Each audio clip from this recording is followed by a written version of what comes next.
अम्मे नारायणा देवी नारायणा लक्ष्मी नारायणा भद्रे नारायणा अम्मे नारायणा देवी नारायणा लक्ष्मी नारायणा भद्रे नारायणा। देवी नारायणीयं दशकं 14 सुदर्शनकथा भरद्वाजाश्रमप्रवेशम्। राजा पुरासीत् किल कोसलेषु धर्मैकनिष्ठो ध्रुवसन्धिनामा आस्तां प्रिये अस्य मनोरमा च लीलावती चेति दृढानुरक्ते।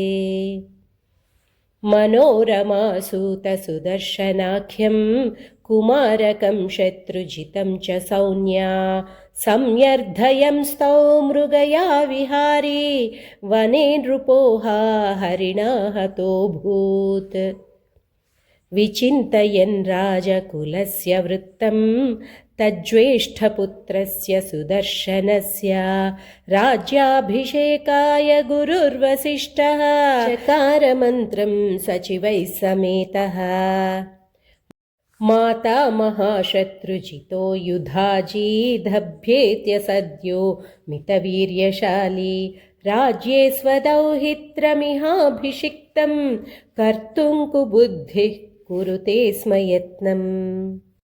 मनोरमाया अपि वीरसेनः पिताभ्युपेत्याशुरुरोध तस्य यत्नं बली स्वस्वसुतासुताभिः एकैकबुद्धि खलु तावभूताम्।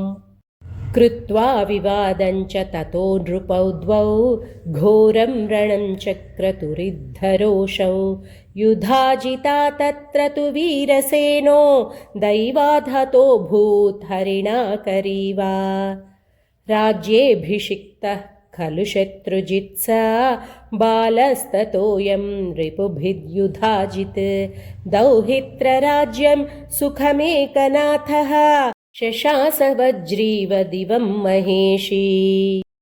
पत्युः पितुश्चापि मृतेरनाथा भीता विदळ्लाभिधमन्त्रियुक्ता मनोरमा बालसुता त्वरेण्ये ययौ भरद्वाजमुनिं शरण्यम्। तपोनिधिर्दीनजनानुकम्पी ज्ञात्वा मुनिस्तां ध्रुवसन्धिपत्नीम् उवाच वत्से वस निर्भयैव तपोवनेत्रास्तु शुभं तवेति। अल्पोऽप्युपेक्षो नरिपुर्नरो गोपी एवं स्मरन्नाशु नृपो युधाजित् तां हर्तुकामः ससुतां महर्षेः प्रापाश्रमं मन्त्रिवरेण साकम्। न मानितस्तेन तपस्विना स मनोरमान्नैव सुतं च लेभे प्रहर्तुकामोऽपि मुनिं समन्त्री वाचा निवृत्त श्रुतकौशिकोऽभूत्।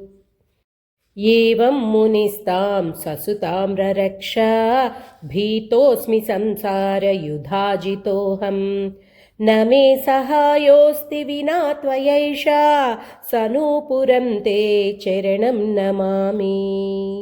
सर्वमङ्गलमाङ्गल्ये शिवे सर्वार्थसाधिके शरण्ये त्र्यम्बके गौरि नारायणि नमोऽस्तु ते। जय आदिपराशक्ति की जय।